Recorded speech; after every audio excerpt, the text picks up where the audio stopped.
নেতিবাচক ধারায় শেষ হয়েছে ঢাকার শেয়ার বাজারের সপ্তাহের শেষ কার্য দিবসের লেনদেন।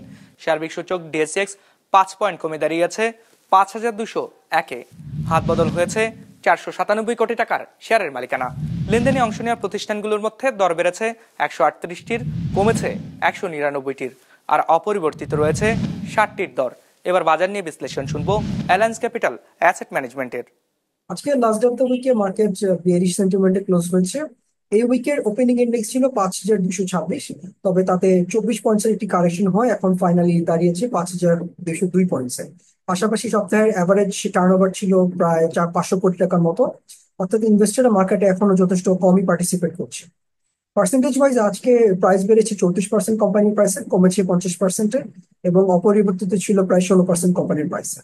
এবং সেক্টরের দিক থেকে আজকে সবচেয়ে বেশি ট্রেড হচ্ছে ফার্মাসিউটিক্যাল সেক্টরে, ফলোড বাই ইঞ্জিনিয়ারিং এবং টেক্সটাইল সেক্টর। আজকে ইন্ডেক্সে সবচেয়ে বেশি পজিটিভলি কন্ট্রিবিউট করেছে আইসিবি, অর্থাৎ ইনভেস্টমেন্ট কর্পোরেশন অফ বাংলাদেশ, এবং সবচেয়ে বেশি নেগেটিভলি কন্ট্রিবিউট করেছে ইউনাইটেড কমার্শিয়াল ব্যাংক।